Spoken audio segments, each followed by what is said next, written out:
amendment be agreed to. I call the member for Fairfax. The Australian Renewable Energy Agency, ARENA, is an organisation that is helping Australia become a leader in the renewable energy sector. It's a sector that is set to expand rapidly across the globe. ARENA is investing in renewable energy projects, supporting research and development activities and supporting activities to capture a share of knowledge. To date, they have funded 192 projects by allocating $938 million to their funding. This has produced projects worth $2.6 billion, and the fund has $2.5 billion to spend on projects.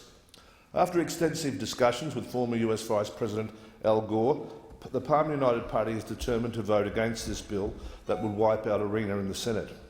By doing so, the Palmer United Party will also be preventing the Abbott government from breaking yet another election promise. Renewable energy is a growth industry. Renewable energy is rapidly expanding industry that is investing billions of dollars at a time when investment in other areas of the economy is waning. It has created $20 billion of investment already and could generate another $14.5 billion out to 2020 by simply if the government kept its election promises. By now, the government wants to kill ARENA and has commissioned its hand-picked friend, Dick Warburton, to try to kill the renewables industry via an assault on a renewable energy target. Mr Warburton's report is dead on arrival. Promises before the election. This government has made itself very clear before the election. There would be no changes to the renewable energy target. The Prime Minister said in 2011, we have no plans to change the renewable energy target. The Minister for the Environment, Greg Hunt, and then the energy spokesman at the time, Ian Macfarlane, before the election said the coalition is not proposing and has not proposed any changes to the target. Senator Simon Birmingham, Parliamentary Secretary to the Minister for Environment, said, "Can I make it clear the coalition supports the current RET scheme, including the 41,000 kilowatt-per-hour target.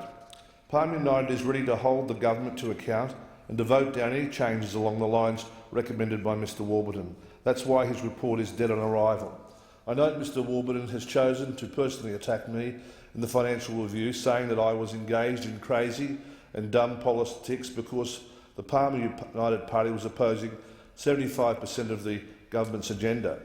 I won't return the personal insult to Mr Warburton, but I will say that we are proud to oppose many of the government's proposals, especially and particularly those that would harm Australian families and businesses like Mr Warburton is proposing. Price affects the RET. I would like to acknowledge the efforts of Dick Warburton and his team in taking 6 months and spending $6 million and reading 23,000 submissions to reveal what we already knew. The RET brings new companies with cheaper prices into the market. It looks like the only winners from this proposal will be the big energy companies. Why would we reward the same companies that have been ripping off Aussies for decades? The Prime Minister isn't just breaking his promise to retain the renewable energy target, he's breaking his promise to try to maintain cheaper electricity prices in Australia. He's thinking in the short term, despite the fact that in the long term the RET pushes down our electricity bills because we're generating a big chunk of our own power with free fuel. By Palmer United making the savings from the abolition of the carbon tax to be passed on, we have reduced electricity prices. Origin in Queensland has announced an 8% reduction in electricity prices. That's why the Palmer United Party will not be supporting any RET change or reduction in the Senate. We'll be voting for lower prices and greater competition for Australian consumers. When the review of the RET was announced, the Prime Minister said that the RET was causing pretty significant price pressure on the system. Will the Prime Minister now admit that he was mistaken and agree with his review of the RET?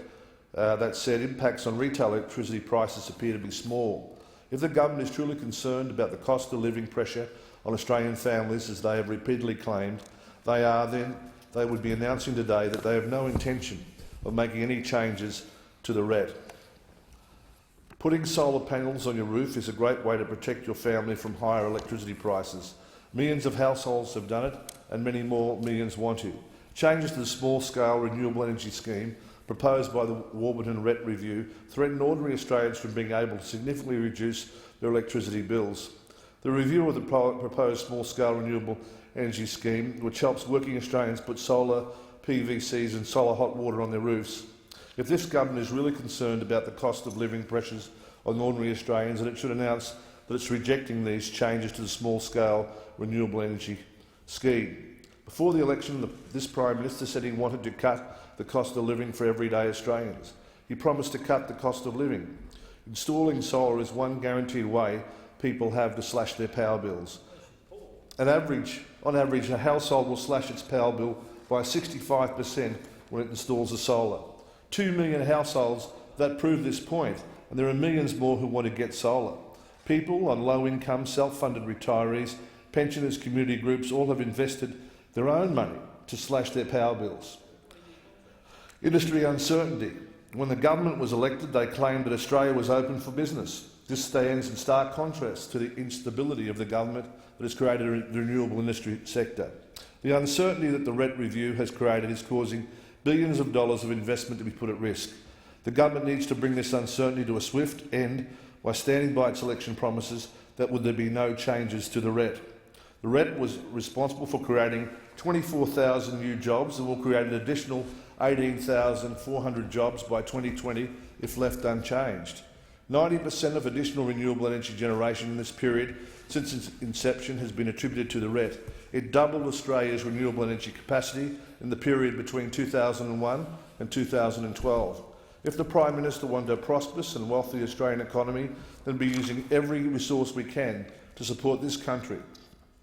If we've got a huge amount of untapped resources above our heads, like sunlight and wind, we'd capture it and use it to power our economy. Other industry reactions: sugar mills and the industry used to burn sugar cane, waste it as fast as they could get rid of it. Now, with $600 million of investment under the RET, they burn it a lot more efficiently and export the renewable electricity to the grid. So the RET review recommendations would be pretty disastrous for them. They've got a further $1 billion or more of potential projects at existing sugar mills in Queensland. Projects that bring jobs into regional Australia, help grow the industry and generate renewable electricity in the regions close to population centres where the energy is needed. Putting 8,500 gigawatt hours of renewable energy into the Queensland electricity market will bring more competition and drive down electricity prices for Queenslanders, but it won't happen without the RET. The RET is not just good for big cities, it also brings valuable jobs and investment to regional Australia. ARENA is also supporting the sugar industry, supporting projects to help convert waste into energy, millions of dollars flowing into an industry that the LNP has abandoned. The National Party is kicking sugar farmers in the guts. The Renewable Energy Target ARENA are driving investment in this industry, yet Dick Warburton, the Prime Minister and the National Party want to end this support. The Palmer United Party will not be part of that. On the other hand, Mr Warburton is proposing a range of measures to weaken the renewable energy scheme that are not supportable, allowing wood chips from native forests to be burnt and counted as renewable energy. That would be crazy. Only plantation timber is fit for such a purpose. Such a measure proposed by Mr Warburton to allow native forest wood waste into the RET would not only be bad for the environment, it would wreck consumer confidence in the scheme.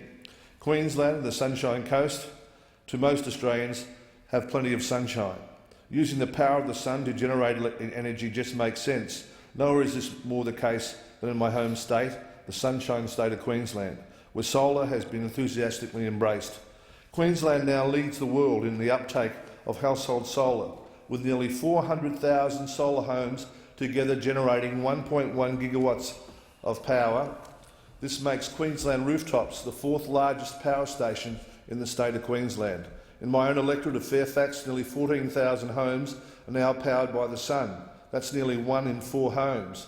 My constituents have invested $104 million of their own hard-earned money into putting solar panels on their roofs, helped by policies like the Renewable Energy Target.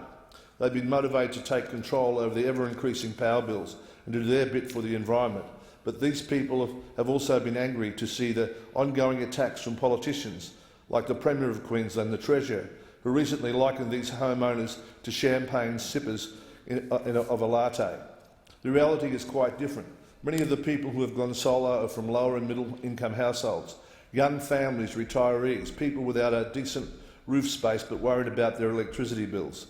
People like Faye, an 81-year-old pensioner living in a retirement village in Currumbin, where she estimates at least half of her fellow villagers have also gone solar, invested their own savings in a 1.5 kilowatt solar system, helped with a rebate from RET. Faye says her solar power provides a huge relief every time she gets an electricity bill, but has been frustrated by the chopping and changing of government programs. It's not fair or reasonable for one government to promote solar and the next government to take it away, said Faye to me. Renewable Energy Target has also helped drive jobs and investment on the Sunshine Coast. There are over 100 small and medium solar businesses and installers on the Sunshine Coast, and bigger manufacturing operations like electronics, an inverter company based in Caloundra, now producing its product to 30 countries and selling it around the world. The Sunshine Coast Council has plans for a 10 megawatt large-scale solar farm, incorporating 50,000 solar panels near Coolum. This will provide 50% of the council's electricity needs, save ratepayers millions of dollars, and help create a clean tech hub on the coast. It would be the first large-scale solar farm built by a council in Australia. All this is at risk if the RET and ARENA are axed. In the last few weeks since the Palmer United Party announced it would not support the Renewable Energy Target, my office has been inundated with handwritten letters from people in my area in Queensland and from around the country who have been calling on the Palmer Party to ensure the future of solar stays strong in Australia. I can tell those people today, we have heard you. The Palmer United Party will do the right thing by the people of Australia, the industries of the future and the jobs they are generating. We will save the Renewable Energy Target and Clean Energy Finance Corporation, and will not be voting for this bill, so that will save Australia's Renewable Energy Agency as well. I thank the honourable member for Fairfax.